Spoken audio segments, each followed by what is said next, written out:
মানুষের দল BNP, police হত্যাকারী দল আওয়ামী লীগ, সকল গণতন্ত্রকামী মানুষ, গণতন্ত্রের পক্ষের মানুষ এবং বাংলাদেশের পক্ষের মানুষ, বাংলাদেশি জাতীয়তাবাদের পক্ষের মানুষ কিন্তু এই ফ্যাসিবাদকে বাংলাদেশ থেকে বিতাড়িত করেছে। এই পুরনো ফ্যাসিবাদ আবার বিভিন্ন সময়ে বিভিন্ন উস্কানিমূলক বক্তব্য দিচ্ছে বাংলাদেশের মানুষের বিপক্ষে, স্বাধীনতা সার্বভৌমত্বের বিপক্ষে। আমরা যেটা মনে করি, বাংলাদেশের মানুষ যেটা মনে করে, গণতন্ত্রকামী মানুষ যেটা মনে করে যে এই ফ্যাসিবাদ বাংলাদেশে কোনো প্রকার বিশৃঙ্খলা সৃষ্টি করতে পারবে না, সেটা বাংলাদেশের মানুষই রুখে দেবে। হত্যাকারীর দল আওয়ামী লীগ, গণতন্ত্র হত্যাকারীর দল আওয়ামী লীগ, ফ্যাসিবাদের দল আওয়ামী লীগ, পুলিশ হত্যাকারী দল আওয়ামী লীগ, গণতন্ত্রের পক্ষে যারা ছিল সেই মানুষ হত্যাকারী দল আওয়ামী লীগ এবং জুলাই আগস্টে কিন্তু শত শত মানুষ পাখির মতো গুলি করে হত্যাকারীর দল আওয়ামী লীগ।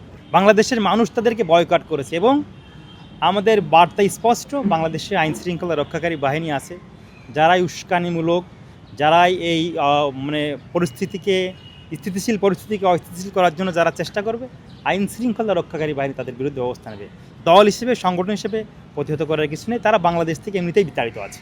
রাজনৈতিক কর্মকাণ্ড থাকে, সামাজিক কর্মকাণ্ড থাকে, আমাদের তো রেগুলার অ্যাক্টিভিটির ভিতরে আমরা এদেশের মানুষের পক্ষে, আপনি দেখেছেন তারেক রহমান সকাল 9টা থেকে রাত 9টা পর্যন্ত অফিস করে। আমরা মানুষের জন্য কাজ করি।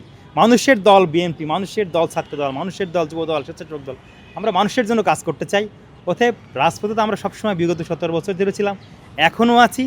যারা মানুষ হত্যা করার পক্ষে এবং যারা মানুষের গণতান্ত্রিক অধিকার ছিনিয়ে নেওয়ার পক্ষে ছিল, তারা যদি কোনো অপকৌশলের রাজনীতি করে, তারা যদি কোনো অস্থিতিশীল পরিস্থিতি সৃষ্টি করে, সেটা রুখে দেওয়ার জন্য বাংলাদেশের মানুষের সাথে বিএনপি সবসময় রাজপথে ছিল, আগামীতেও থাকবে ইনশাল্লাহ।